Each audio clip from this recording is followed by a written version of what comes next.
Did you know a country can go unbeaten for 2 years and still miss the FIFA World Cup? Meanwhile, another team can struggle through qualifying, barely make it to the tournament, and then end up becoming world champions? Sounds crazy, right? So how exactly do countries qualify for the biggest sporting event on Earth? Why do some teams play only a handful of qualification matches while others play dozens? And why can't every country just show up and play in the World Cup? By the end of this video, you'll understand exactly how FIFA World Cup qualification works, why it's so complicated, and why the road to the World Cup is often harder than the tournament itself.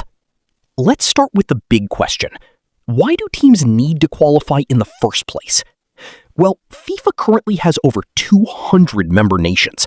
That's more countries than the United Nations.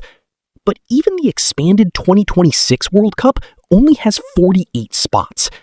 So if over 200 countries want to play and only 48 can make it, FIFA needs a giant elimination process.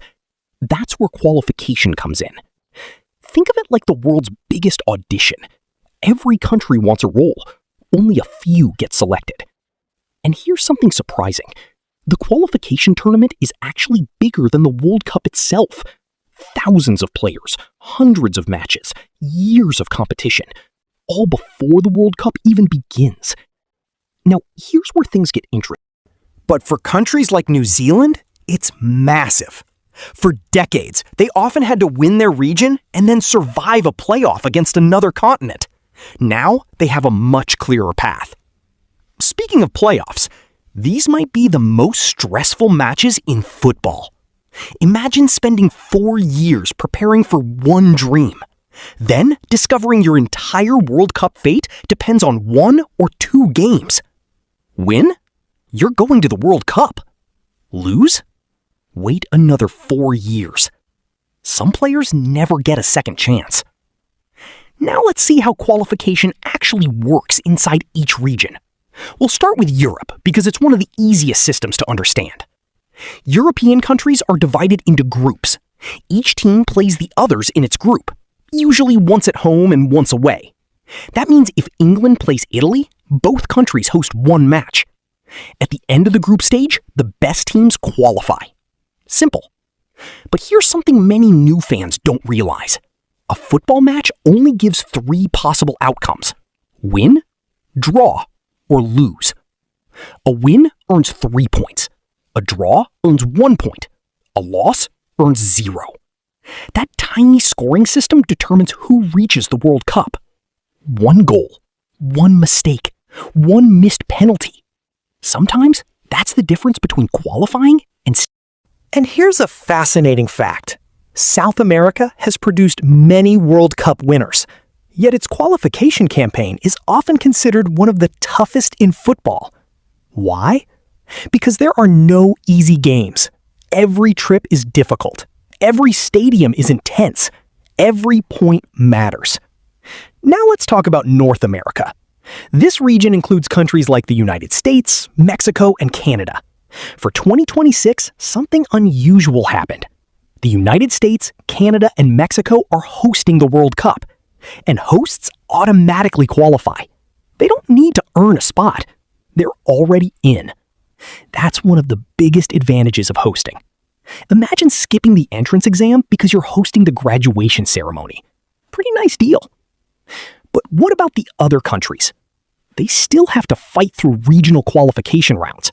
Some start in early stages, some enter later, and eventually the strongest teams earn their World Cup places.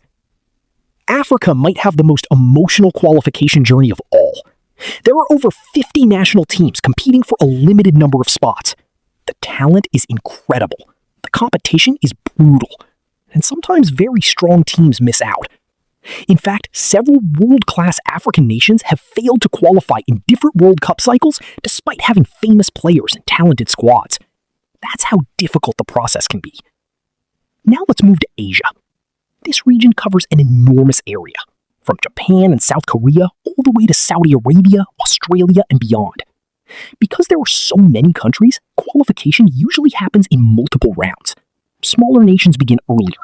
Stronger teams often enter later. Each stage eliminates more countries until only the best remain. It's like climbing levels in a video game. Every round gets harder. Every mistake becomes more expensive.